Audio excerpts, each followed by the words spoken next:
We can cut it and make it prettier. Uh-huh. Yeah. But they needed the save the world piece because aliens. Yep. It's very quiet now. I know. It's always so quiet. I know. Freaks me out. I know. Do you want me to intro it? Sure. I'm out of it. Yeah, we watched Arrival. 2018. Was it? Yes. Okay, great. I just looked it up. Good. I hope it's not 17. It's 18. Okay.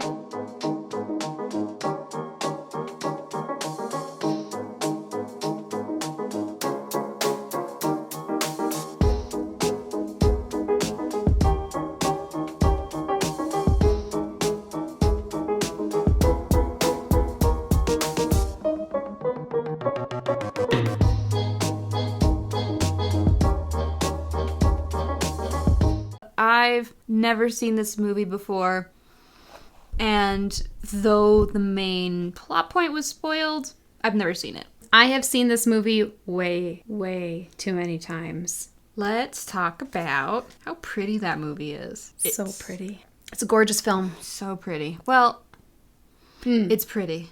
Aesthetically, it's just like very palatable. Mm-hmm. It's got good cinematography, which makes it That counts for a lot. nice for the eyes to look at. Yes. It's minimalist. Yeah, there you go. Do you know what I mean? Yep. Like it's the aesthetic of beauty of minimalism. As most movies made after 2010 are. Anyway, besides that, the design of the aliens,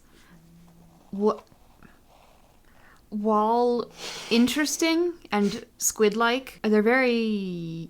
No, I don't have much else to say besides they're squid-like. They look like a hand doing this. And then once she goes in the mist, they look like those silver spaceman enemies from Earthbound. Anyway, there's a plot. there is a plot. If this movie really wanted to be a full circle like it should have been, it should have ended on the same exact shot that it opened with. And I'm mad that it didn't do that, and I've just realized that. That's actually a really good point. I've just realized that, No, and I'm mad I mean, now. it's non-linear, you know, and we've got flash forwards that every once in a while make me go, is it also flashback? Like, every once in a while when we get a shot of a child, I go, is this, what child am I looking at? Is this, what is her name? Louise? Lois. Lois Lane. It's Louise Banks. Is this Louise as a kid, or is this her kid? They do both, I think. I'm not sure, No, but they do. I think they do. They do. Yeah. So, anyway, it's fuzzy. The movie is about a linguistics Yes, professor. professor, and an alien invasion happens, and the government's like, you're the best. Yes. Can you understand? And she's like, I'll try. And then she tries, and there's some time stuff happening. We're not going to call it shenanigans. I'm not going to say shenanigans, because nothing funny happens in them. And then she figures out the language, and then she saves the world. Yes. That's the movie. So, but to do that job, she gets to be a girl boss, because that's really important. Yes. I'm not sure where this layer comes from. This movie is very much from Lois's perspective. Louise. It's Louise Banks. This movie is very much from Louise's perspective. Don't even have to make the Superman jokes. You're already making them Can't for me. help it. I'm sorry. Lois Lane meets some aliens, and they're not Henry Cavill, and it's disappointing. So, but she gets to be more girl boss in this Yeah, one than absolutely. actually in that other No, movie. No, she's absolutely. at every step almost. And she's just surrounded by men, by the way. I don't know if it's because it's like, well, but the military, it's men. Which, I mean, yes, a little bit. And there are women every once in a while. We see like There's two. yeah. Her daughter Yes. and the one nurse. And that nurse. The students that happen in the beginning don't count because they only show up for the one scene. I think there might be another linguist working with her that's a woman as well. It is countable on one hand. Yeah. No, for sure. As Why? in comparison, I don't know, cats. In comparison to the men, there's many men. Many men. All of the men, they just mansplain things to her. And she just stands there and waits for them to stop talking. And then when they stop talking, she goes, or we could do this. Mm-hmm. And the thing she's suggesting is the right answer. Oh my God, the fly. Psst, psst. Sneaky. Psst, sneaky baby. Psst, psst, baby. Sneaky What baby you doing? man. Pancake man. Hey, Pancake man. don't be stinky. Pancake man. It's hot. We gotta get this done. Don't What go in the are bag. you doing? Don't go in the bag. I love this cat. that. Cats. Don't eat that. Okay, anyway, until he goes back to making noise. She's a girl boss. She's a girl boss. She's always right. Doesn't matter what's happening. She's always right. We don't see her fail or misstep, honestly, except for in her personal life. But, like, professionally, no missteps. Yeah, that's how she saves the world, too. Yes, it is, by being a girl boss. Though, that one section of the whole entire movie is the only time that I ever felt like like, dipped a pinky toe into, like, a Mary Sue, which I hate using that term, but it did just a... No, I mean, look, Just I'm not... for a second. I don't disagree. I'm actually criticizing it. I'm not going to lie. I am criticizing this a little bit. Like, I am very appreciative of a professional woman who can do the job. I like this. This is not a bad representation. I don't like that we are consistently throughout the movie just setting up a scenario where the men explain all the things, she waits, then she's right. I'm actually here for the male characters. I feel bad for them. They aren't given the opportunity to have the kinds of things that they ought to have, like expertise. Oh, you're catching up to me with your silly math, you silly man. No, he is also a professional and doing a thing, and he seems stumped the whole time in this film while she gets it. I don't like it. We're here Yeah. for equal opportunity. Yes. Do we have to have the dumb government stereotype put in here too, by the way? Forrest Whitaker's character is very understandable in his motivations, but that other guy, whose name I don't know, The other the guy? guy that yells at her, he is the, like, exact stereotype of... Dumb government.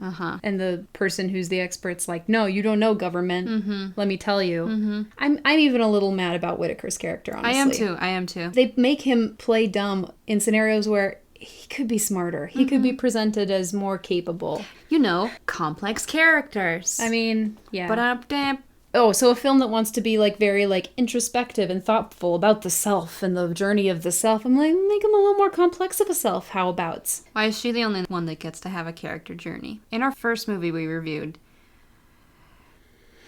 the terror from beyond space. Yeah. That movie was all about the terror. It was about the alien being more of a monster and just genuinely them not wanting to deal with it. They're just like, how do we kill it? How do we get rid of it? Immediately. Yeah. Gone. We want it gone. So an alien, they're forced into close quarters with the alien, but their desire is still to get it far, far away. And eventually she does boot it out, and it is far, far away in space now from them. And then in E.T., Just hug them. they're awed by the alien. Yes. And so they bring it closer. Yes. Because they want to Have it. In general, the film does not give us the, like, but what does the alien think? What is the alien trying to do? They just sort of, like, roll with it and but keep it close. And then in this movie, In Arrival. The point of this one was to, as much as we could, get as close as we can to it. Yes, that to was get it. inside the alien's head, if at all possible. That is actually what the government even wants, because Yeah. they're like, we want to know what they want. Yeah. To do that, you have to understand the consciousness, get into the alien's consciousness, Yeah. to understand the motivations there. The progression is one that's closer and closer to embracing and trying to understand the other, technically. I think what we're looking at, what we're talking about here is the, like, fear of the other that the alien represents for us. And when we say the other, of course, an alien is like the ultimate other because it's so foreign. It's so completely out there, different than the thing that we're used to. That's why it's always been sort of a stand-in for the other. But more close to home version of the other would be any kind of foreign person. If your culture is a more Western culture than a more, I don't know, pretty much any other kind of culture other than a Western culture would be other. What this is telling us, this progression that we're talking about, is that it is an optimistic trajectory. And the reason it's optimistic is because that suggests to us that we're coming to a place culturally where we're more open to accepting others, trying to engage with them on an authentic level, and ultimately work for, hopefully, like, a more positive future. get that Star Trek future. We'll get it, man. We'll get that Star Trek future. Maybe. Anyway, they kind of did in this film. No, they didn't. But let's keep going. Yeah, let's talk about her for a second. Lois. Not Lois. Her husband, future husband, romantic partner, future romantic partner in the movie. Yes. Hawkeye. Hawkeye, not Hawkeye. Hawkeye, not Hawkeye. Oh, we're having a first encounter with aliens? Yeah. Oh, same hat, same hat. She does. I'm gonna say no. It's really hot in here. It's really hot. I think we actually have to stop. It's like 107 outside.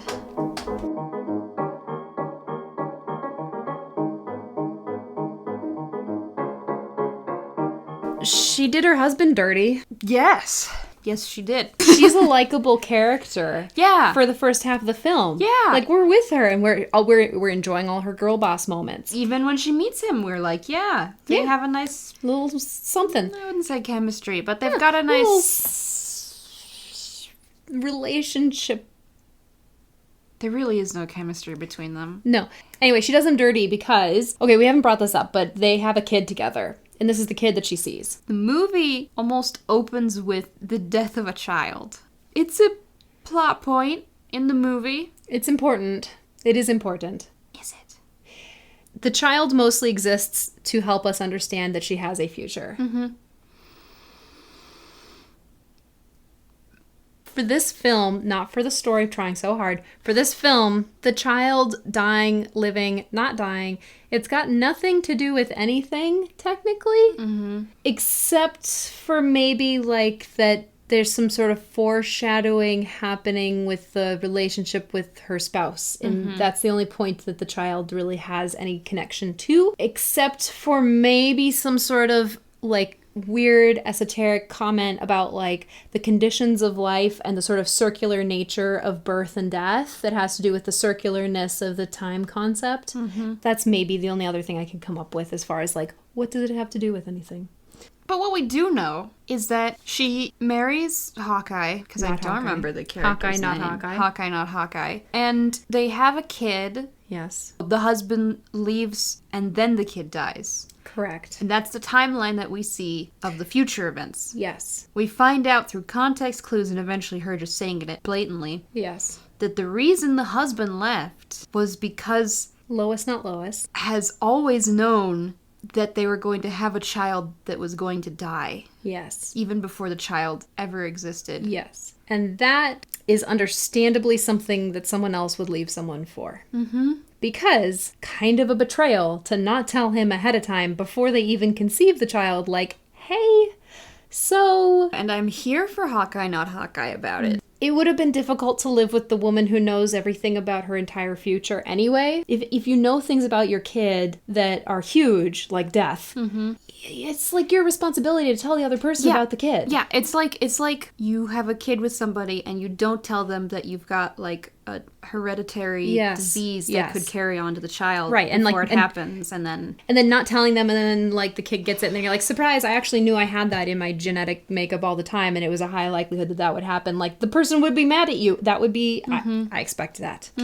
Yeah, there's a lot of course she's over here going, well, I knew that would happen, but I was okay with it. And we're over here going, cool, I'm so glad you feel that about yourself. He's another human being. Right. He's like alive too. So we're mad at her because in the flash forwards we see, before we find out that the husband left because of this reason, she acts as if it's the husband's fault that he left. And we're led to believe as the audience that he's the one in the wrong. She's like, why don't you call your father about it? Is she really allowed to be mad if she did it in the first place and did it knowingly? I don't know. Maybe you still are allowed to be mad. I'm not sure. You can have your feelings, but it's very confusing and it seems not right. Where this all takes us, unfortunately, is the whole other thing that this film wants to talk about, which is free will. Free will. Free will. Does it exist? Does it exist, the movie says. And then she even asks the question herself. She has to say it. It's like, no, we know where this was going. Did we really need her to say it out loud? Was it required? Okay. We're in a chocolate factory, Charlie. Does free will exist if you can know everything about both your past and future as one entirety? The answer would be no. You can't have free will if that's what it is. But the movie's like, I don't know. We know the answer, movie. The question isn't, do I have free will or not have free will? The question is, if I know the entirety of my whole life, do I then be able to say, oh, I see, it was worth it? The question isn't, can I make choices? The question is just, how do you feel about the thing that you have in front of you? That's the difference between the book and the movie, right? That's the difference between the story and the movie, yes. I keep saying book, but it is a story. It's a 30-page story. The story is by Ted Chiang, and it's called Story of Your Life. And it's actually the story of the child's life. The child is much better integrated into the story than the movie did, so whatever. Anyway, but the point is, free will's not a thing here. Yeah, what are you talking about? Her name's Hannah. We learned that. What else did we learn? She liked cowboys as a child. What else did we learn? Her name's a palindrome. Mommy, why is my name Lion Oil? Well, because lion oil is a palindrome, and a palindrome is the same front to back. Okay, but why lion oil? Free will, not a thing. For some reason, this film is like, but question marks, and then does a whole thing at the end. And this is where it does her dirty, because if she didn't have free will, are we really upset with her for the things that happened? The not telling, but then telling. If she has free will, she's being mean, right? Mm-hmm. And if she doesn't have free will, then she's just a human making mistakes as everyone does. But this movie very specifically tries to convince us she does have free will. Or at least greatly opens the possibility that she has free will. Where she tells a man his dying wife's words over a phone call, and he goes, "You're right. Stop the war." And it's not that the words are super great or like important or like, you know, anything. No. Anyway, the words are, you ready for it? Because it's really exciting. In war, there are no winners, only widows. That stops a war, apparently. It stops a whole war. Stops like World War III. It does. It's not just like a war between two. It's the whole world. They're about to fire on the aliens. Firing on the aliens very likely would turn into a firing upon ourselves issue. And who knows what the aliens would do in retaliation. This conundrum of free will has led us to her saying these dying words, which leads to the resolution of World War III that involves an alien species, and wraps it all up with some sort of, like, now we all talk to each other moment. She's the Superman in this movie. Yeah. She's the Superman. The story does it better than the film does, that's for sure. But they both sort of throw Sapir-Worf Hypothesis. The Sapir-Worf Hypothesis, otherwise known as linguistic relativity, or possibly Worfianism, states the words that you use and the grammar that you use defines the way that you think. And that your experiences are controlled by that. So that's the hard version anyway. There's a weak version, a less strong version that says the words you use influence the way you think. That's, of course. But the more serious version of it says you can't do any of that because all you've got is the word snow, and snow tells you one specific thing to think about. And the thing here is that the idea is that somehow, instead of experiencing an actual reality around you, all of the multitude of things that you could be experiencing, all the thing that Worf was really interested in, one of the arguments he uses is this idea about the Inuits. They've got, you know, a couple hundred words for snow, and all of these variations are different things that they notice within the snow, and because they've got, you know, all of these words over here, they see all of that and they experience all of that. Whereas someone who does not have very many words for snow, they've only got a couple instead of all of these hundreds, they only experience these three, then, is the idea behind the Sapir-Worf hypothesis, that it's conditioning and controlling the kind of experience and therefore the kind of thinking that you can have. Now, the argument that he comes up with about the Hopi language is really, it could be interesting if it was right. He's not right. He's wrong. But the Hopi language, he says, has no tense, right? So there's no past, present, or future. There's nothing here saying that we're in the present, we're in the past, we're in the future. That's actually incorrect. They do have tenses. It's just harder to notice. That said, in his argument, if there is no past, present, or future, you could be conceivably timeless, right? So if you're timeless, then your consciousness experiences time in a different, radically different way than someone who has past, present, and future in their language system. The thing about that is that language itself cannot actually control reality. It does not control the way that we see the world, and it doesn't influence the actual material reality around you, which means even if you are somewhat influenced, like you have more feelings possibly about snow because you have so many beautiful words to describe it, that doesn't change the fact that I might see things I can't describe in my language that has less words for snow. Or I might have a simpler word for snow than some more sophisticated word for snow, but I might be able to translate that eventually, a direct translation, if I just use enough words. So it doesn't change the reality of the scenario. So that's sort of the issue at play here between the two ideas that he's playing with, that either the world is the way it is and we all perceive it kind of similarly, or we all perceive it differently because of our language differences. Doesn't really work. So the story itself is just like a what if the Sapir-Worf hypothesis really worked the way it worked. And the film was like, I like this story, I'm going to base myself on this story, and I'm going to include the word Sapir-Worf hypothesis, but not really engage with it in any meaningful way. By the way, Sapir-Worf hypothesis, it doesn't really negate nor support the concept of free will, but it does seem to lean towards less of a free will position because it suggests that we are constricted and confined by our own languages. So hypothesis. She's the only one that learns the language. Like, other people can read it. Yes. And use it to speak with them. Yes. But she's the only one that gets it. My hypothesis is the reason that she gets it, right, is because she takes her suit off. How do I say shoot? Spacesuit off in the... Is it a ship? It's a large floating black rock. It's a ship. It's a ship. It's their ship. She takes her suit off in there, right? Mm-hmm. And she's exposed to the air. Mm-hmm. And yeah, Hawkeye, not Hawkeye, does that too. But she gets it because she's affected by whatever's in the air. We have no equipment that can detect whatever it is that's affected her. Because, I mean, look at them. So they got stuff going on. You know they do. And I'm saying it affects her and it doesn't affect Hawkeye, not Hawkeye, because... they're different people. So maybe there's a specific genetic thing that she has that he doesn't have that affects her, that allows her to do it. And also, I really want to believe that she and the canary are both having these experiences. But because it's a canary and no one can talk to it, it's just over here reliving its canary life in the future. It's just having like flashbacks as they're like bringing it in. The story does so much better with this and suggests that multiple others are also learning this ability. Mm-hmm. And this movie, because needs her to be the only superhero, the chosen one, which the aliens tell her, by the way. The language, the way that they visualize the language for us. Oh, by that the was way, so cool. Doesn't come from the story. The story doesn't do that at all. Really? Really, it has no visuals. The language is a circle, but it has multiple points on it, reference points, but none of them are the definitive point in time because there is no present if you believe the consciousness that they're talking about. Humans work off of a linear time consciousness, as in we believe there is a starting point, we believe there is an ending point, and there is currently somewhere in the middle of that a present that we live in that's every second moving by.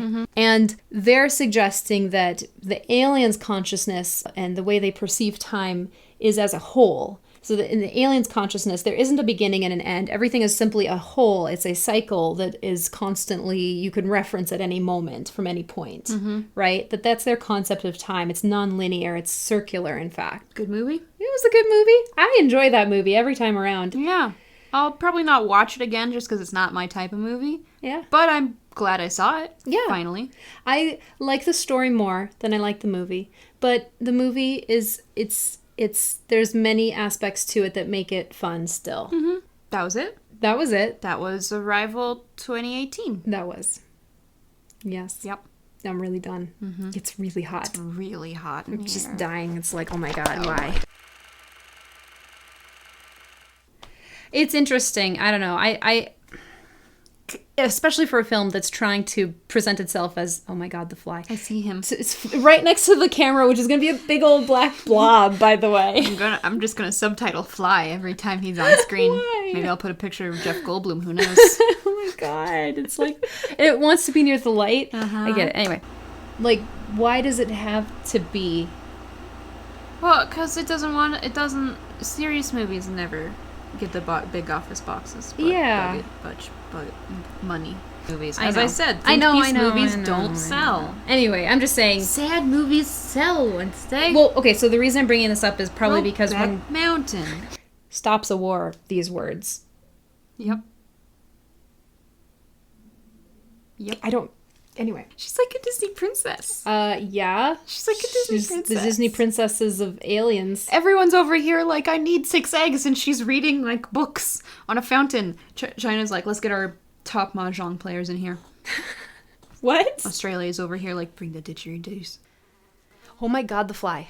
I don't like that they're suggesting, well, no, I mean, if you know all of life, everything is melancholy. I don't like the suggestion. Do you know what I mean? I do. That's why I like the story, because the story's like, I don't know which it is. Is it really, really amazing, or is it really, really awful? And the movie's like, it's just really awful, actually. And I'm like, I would prefer something that was more open-ended as far as how we should feel about all of life. I need your help with this, okay? Don't look at me like I'm a scared dog. We don't know the command.